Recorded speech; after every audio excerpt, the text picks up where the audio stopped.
Hi guys, my name is Allie. I am back with another YouTube video. I set my phone up in my car because I thought it was a beautiful day outside and a perfect place to film. Getting some fresh air and all that. So, today's video, my matcha latte is all gone. I have been freaking loving these matcha lattes. Anyway, this topic is going to be signs that your loved one is using heroin, to be exact. Using heroin. Because I can do all separate videos on different drugs. So this one is on heroin use. If you don't know me, my name is Allie. I'm a recovering heroin addict, and I love making videos on my experiences, what I know, and my goal here is to hopefully deter some of you from making the same mistakes that I have made, and to let you know that you are not alone in this journey through addiction and on your way through sobriety. Okay, so I think the first and most obvious sign that someone is using is how much money they're spending. If they're spending copious amounts of money on stuff that they have, nothing to show for the money that they've been spending. If they always are asking you for money for gas, for their utility bill, for their car breaking down, for anything, any bill. And this is happening more than once a month. This could be happening multiple times a month. An addict needs money to get the drugs. Even working a 9-to-5 job like I did and my boyfriend did, it was still barely enough money for us to keep up with our habit. And heroin seems like it is a cheap drug if you don't have a high tolerance and you don't keep using it. $10 a bag seems like nothing, but when you're doing 10 to 20 bags a day, it gets pretty hefty up there. And that's what happened to us. We were spending, just $20 here and there on heroin until we finally, our tolerance had gotten so high that the money was just flying out of the window. So yeah, the money thing. Them always asking for money, always needing money, and having nothing to show for it. Maybe they even have a job and you have no idea where their money's going, and they keep asking you for money and it just doesn't add up. So another tip is hygiene. Maybe they are not keeping up on their personal hygiene. They're not showering as much as they should, bathing as much as they should. They are not, taking care of their teeth. They're not washing their face. They're not changing their clothes or doing their laundry. They're caring less and less about their appearance. That's a big one too. Addicts, it's hard for them to focus on their personal hygiene and the way they look when they're so focused on their next fix. And their next fix is all they care about most of the time. A third tip is erratic behavior. And I mean like behavior that you never saw out of them. Like maybe they are leaving family functions in the middle of like dinner, like in the middle of Easter dinner. They're just getting up and saying, hey, I'll be right back. Just gotta go run and grab a fucking scratch off down the street. They come back 15 minutes later, everything's all good. Or maybe they are taking extra long in the bathroom than usual.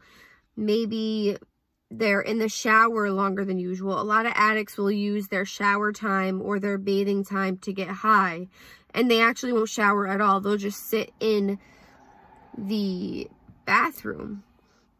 Another odd behavior is, you know, maybe they keep saying they have to go pick up milk every night of the week. Hey, gotta go get some milk. Every day at 7 p.m.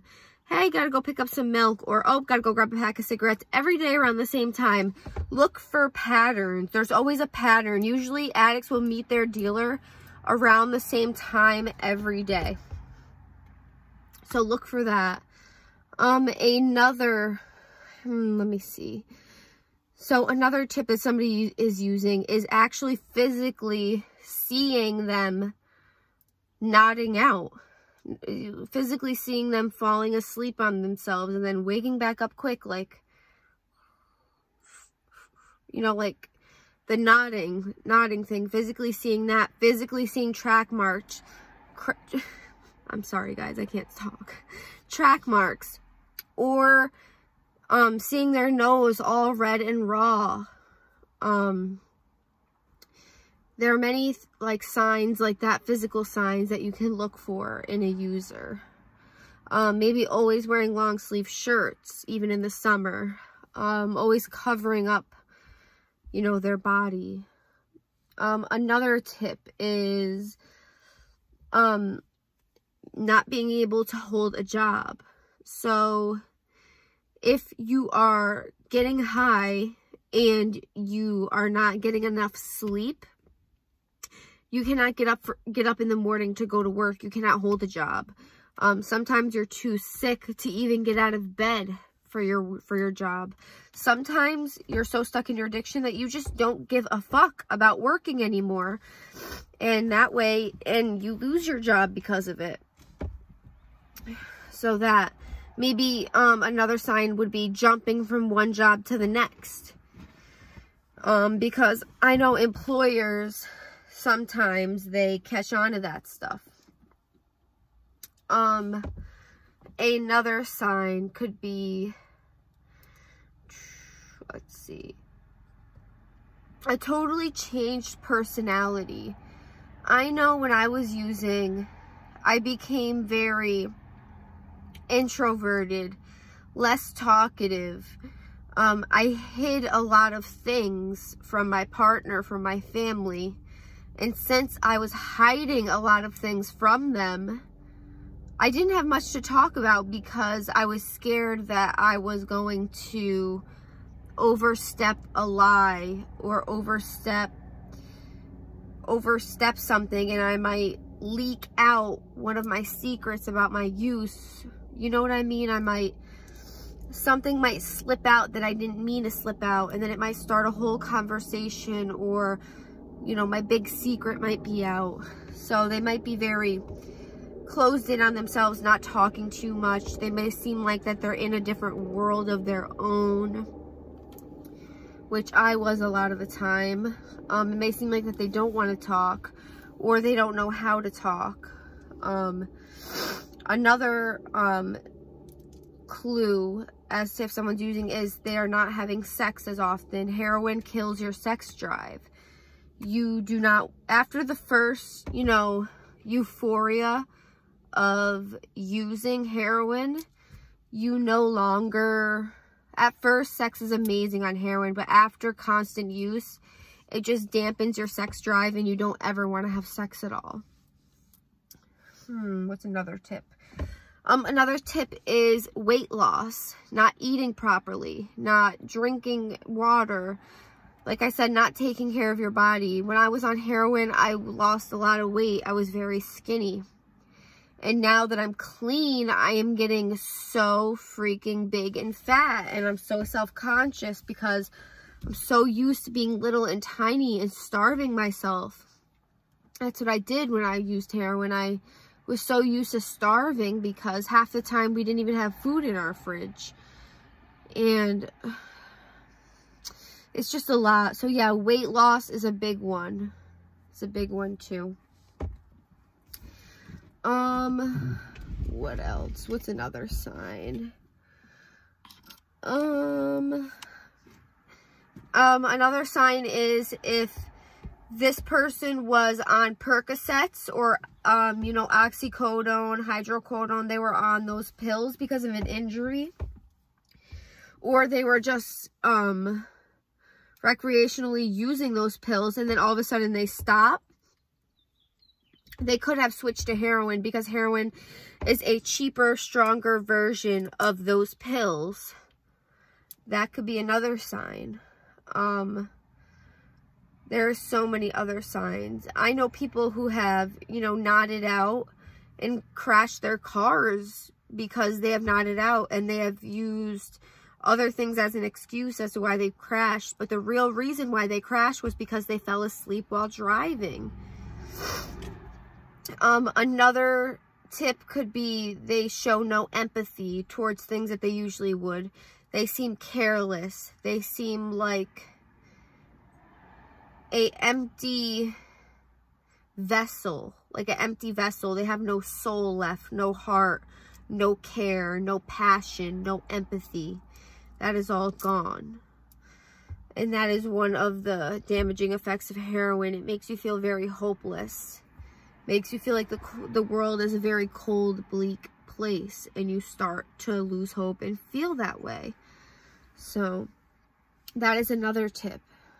What else? Yeah, so that is... Oh, wait. No. Another tip. Maybe engaging in more illegal activity. Like they might...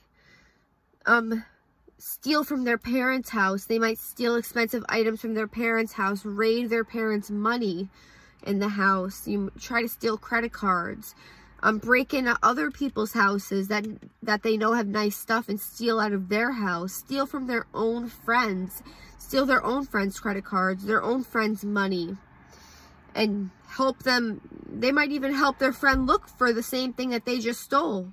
Help them look for their credit card that they just stole. You know, stealing things from stores to resell it. You know, a lot of criminal activity surrounds heroin addiction so they can get their next fix. Another sign is pawning things that they've stolen. You know, they go to pawn shops to trade things for money. So yeah, they could be getting arrested for, you know, petty larceny, grand larceny. They could be arrested for, you know, maybe trespassing and burglary, maybe assault if somebody, you know, tries to come between them and their drugs, assault charges.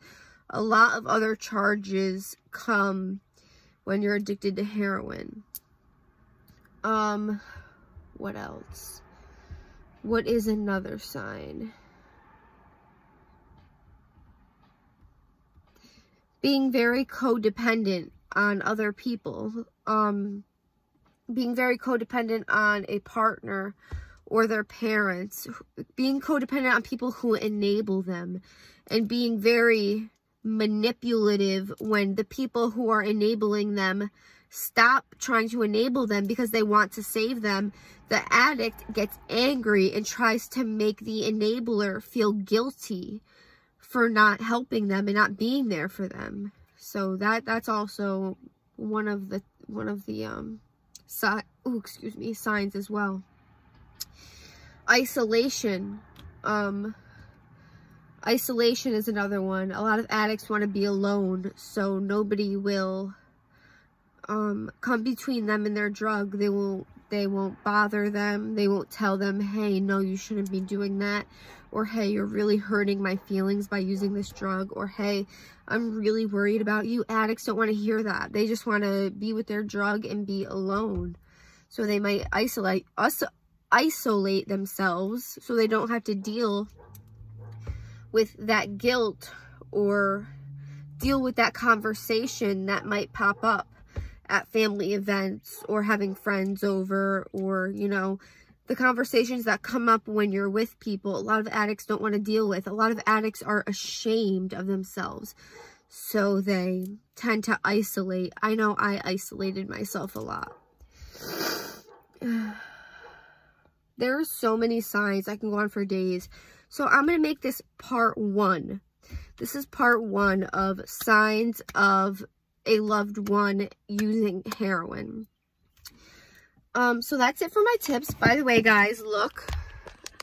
I have no damn eyelash extensions in. I look a freaking mess, but my hair is done. Still has to be toned, but it's looking pretty good. Did a little trim, and I think it looks nice. I really love the bleach blonde color. I still need to straighten it. I still need to tone it, straighten it, and straighten it. Sorry, guys, I cannot talk lately. But, I hope you guys enjoyed this video. I hope you found it helpful. And I hope I could help at least one person not feel so alone. I hope I could help at least one person figure out if their loved one is using and to begin trying to help them with their addiction. I know a really good place for loved ones with an addict to go to are Al-Anon meetings, Al-Anon, A-N-O-N. Al-Anon meetings are for the family members or friends of the addict because they need just as much support as the addict. And those meetings can be very helpful. As for addicts, you can attend NA meetings or AA meetings, and I will leave in the description a number to the Rensselaer County Recovery Hotline if you are struggling with addiction or any substance abuse, not just heroin. You can call this number and they will get you the help you need immediately. Mine was free and everything with Medicaid. They got me into detox right away. I was a medicated detox, so I wasn't sick. And then right from detox, I went straight to Conifer Park outpatient to get my methadone. No sickness involved, no games involved, just one thing after another. Swift, easy, 1, 2, 3. This helpline does all the work for you, and the helpers there are amazing. A woman named Linda helped me, and she saved my life. So, like I said, I hope you guys enjoyed this video. I hope it was helpful, and I will see you guys next time. I love you.